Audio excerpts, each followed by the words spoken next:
amigos de Dinero y Negocios? Es un gusto presentarles a Sonia Schmil. Estamos en el estudio de su padre, un gran maestro, un gran artista, José Manuel Schmil. Platícanos un poco, Sonia. Y bueno, primero que nada, gracias Hola, por recibirnos y platícanos gracias un poco a ti. de la historia de este gran artista. Pues mira, empezó, es un artista pues nato, o sea, desde muy chiquitito, él lo único que lo hacía feliz y con lo único que se estaba quieto, desde niñito, así literal, era pidiendo una hoja y un lápiz. Mientras todos los niños normalmente piden un juguete, un carrito, lo que fuera, él decía, no, a mí denme.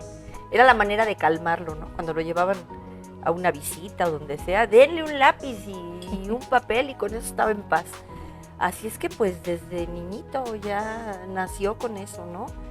Después sí tuvo una formación, pero en realidad no, fue muy breve. A él le gustaba mucho el dibujo anatómico porque le interesaba dibujar bien. Entonces su primer maestro como tal, que le enseñó todo lo que era el dibujo anatómico, el dibujo a detalle y con mucha precisión, fue José Antonio Grana, un artista de aquel entonces que iba a su casa a clases particulares porque a mi papá no le gustaba, para que un poquito sepas más de su carácter o su manera de ver la vida, nunca le gustó la escuela, siempre fue un rebelde de no querer ir a la escuela, porque en realidad lo único que le interesaba era pintar. ¿Pinta? Sin embargo, pues iba, porque pues su papá lo obligaba y le decía, bueno, tienes que ir a la escuela y tienes que estudiar, entonces iba a fuerza. Y desde que estaba en la escuela, así en el pupitre literal, se sentaba hasta atrás. Para poder pintar. Para poder pintar y no hacer caso de la clase. Entonces fue un pésimo estudiante. Solamente cuando se trataba de temas de pintura o de arte o de este tipo de cosas o de música o esto era cuando ponía atención. Pero si no, gran artista. No le interesaba nada. Pero bueno, entonces después una de las condicionantes para seguir estudiando le dijo a su papá en secundaria, muy temprano, le dijo, si quieres que siga viniendo a la escuela, yendo a la escuela, que además buscaba pleito para que lo corrieran de las escuelas, entonces se peleaba con todos los maestros, los compañeros, todo, para que lo sacaran y se escapaba de las clases y de la escuela. Entonces llegó a un trato con su papá y le dijo, si quieres que yo siga yendo a la escuela, llega a la preparatoria y continúe y todo, quiero ir a clases de pintura. Si no... Para perfeccionar su técnica. Si no, ya no voy a ir a la escuela y me voy a ir a dibujar o a ver a dónde. Entonces mi abuelo aceptó, entonces contrata a José Antonio Grana, que era buenísimo. Después de Grana, ya cuando aprendió con él lo que tenía que aprender, su segundo profesor, y ya fue el último y el único después de eso, fue el español José Bardazano Baos, que era un maravilloso artista de técnica clásica. Entonces ahí es donde aprende la técnica europea y clásica. Entonces mi papá, por eso es tan diestro, tanto en dibujo, en anatomía y toda su obra, si tú la observas con detenimiento, toda tiene la técnica española, clásica, por Bardazano.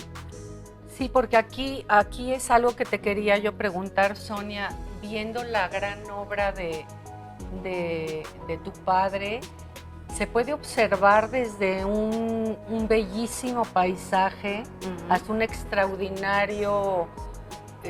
sí, como los ¿no? que ves aquí, todo lo ¿no? que ves, ¿no? Puedes ver un bellísimo paisaje como un extraordinario desnudo, sí. como un espectacular rostro, hasta irnos por una situación ya como de horror o de fantasía. Y que además horror y fantasía, que y son las dos espectaculares, aspectos. ¿no? Sí. Y que pueden además admirarse en museos de todo el mundo. Sí, que eso es lo que necesito también que nos platiques, cómo cómo se va de una técnica a otra o de un paisaje, de un tema a otro. De un paisaje bellísimo Sí. a un tema de horror, de fantasía. Sí, la técnica siempre es la misma, que es la clásica, ¿ok? El cambio es el tema, como dices tú, es muy contrastante y eso es lo que es muy choqueante para la gente, que dicen, bueno, ¿cómo puedes hacer un rostro y un desnudo tan hermoso y un paisaje tan realista y de pronto haces unos monstruos terribles, ¿verdad? Entonces, mira, en la pintura de mi papá, y él lo explica muy bien en sus entrevistas, y siempre lo dijo abiertamente a todo el mundo, es que en la vida pues existe esa dualidad. Existe lo bello y existe lo terrible, lo horrible. Entonces él decía, mucha gente dice, no, es que a mí me da pánico, me dan mucho horror o temor los cuadros de Schmil, que a la gente les llamaba los monstruos, así lo catalogaron, ¿no? Entonces se les quedó. Y mi papá decía, mira, lo monstruoso no son mis cuadros, porque eso es algo que yo imagino, que yo creo y lo plasmo como tal. Pero lo terrible es la realidad. Y es una manera para él era una manera de representar lo terrible de la vida, lo terrible del mundo. Él decía que lo más terrible era, por ejemplo, hacerse viejo, las enfermedades, o ser una persona tóxica, negativa, provocadora de maldad, de crueldad hacia animales, niños, mujeres, todo. No es que él luchara por esas causas ni nada por el estilo, pero la realidad de la vida es esa, ¿no? Lo bueno y lo malo. Entonces él representaba a través de su arte y de sus cuadros esta realidad, que para él es como él veía el mundo. Existe la mujer hermosísima y divina con unos rostros encantadores que él dibujaba y pintaba, como estos paisajes que son pues, la naturaleza misma que existe, que él nunca pintó un paisaje, por ejemplo, de fotografía o de no. Él se iba al campo, le encantaba ir a la naturaleza, al campo, al bosque, y ahí pintaba todos los paisajes, los cuales pues, le encantaban, ¿no? Y hizo tantos retratos de tantas mujeres tan bellas, pues porque es lo que existe, pero también existe el horror. Así es. Entonces, él era su manera de expresarse para bien y para mal. Y Sonia, ¿dónde podemos, porque, bueno, tu padre te dejó un legado maravilloso en tus manos? Sí. ¿Y dónde podemos, porque no puedo decir la cantidad si tú no nos las dices, pero No. Platicando contigo son No una quiero decir la cantidad maravillosa, pero ¿dónde podemos, por último, que nos dijeras dónde podemos ver toda esta maravilla? ¿Hay alguna página? ¿Hay algún lugar donde podamos nosotros como público invitar a nuestros amigos de Dinero y Negocios y a todo el público a entrar y ver esto y adquirir, pues, o no, la obra de tu padre? Hay una colección que es una colección privada, que es la mía y de mi familia, que esa pues no la toco. Pero claro, hay un gran número de obra, muchísima obra que está a la venta, y mucha otra que está expuesta en algunos museos y en algunos lugares del mundo, como tú bien lo dijiste. Pero sí, a través de la página web que creé para mi papá, que es www.schmilart.com, está muy fácil. La vamos a poner de todas maneras, muchas gracias. Sí. A través de esa página tú puedes ver obra, puedes ver su historia, puedes ver todo su legado, entrevistas, los links, su timeline, en fin, muchas cosas.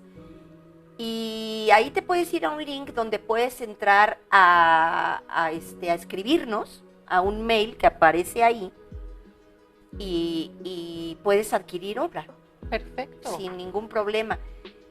Puedes adquirir obra original, que pues es costosa, pero también puedes adquirir unas reproducciones que estamos haciendo de una altísima calidad, con una altísima resolución de imágenes, tanto en papel como en canvas, como si tú compraras un cuadro original. Sí. Y te damos también un certificado de que es producto del original, ¿no? Certificado por mí específicamente. Así es que pues puedes comprar un original o puedes comprar una reproducción también. Pues buenísimo, muchas Sí. gracias. De nada, Y encantada. muchas gracias por esta gran oportunidad de estar aquí y de admirar esta gran obra. Y muchas Gracias a ustedes Gracias y los invitamos por mostrar lo que es la obra lo que de es Schmil. la obra de Schmil, Es y muy además importante. es maravilloso, es un placer estar aquí e invitarlos a todos a conocer la obra de José Manuel Schmil, este gran artista. Gracias, No, Sonia. pues al contrario, un placer, honor. Un honor. Gracias. Bye. Gracias.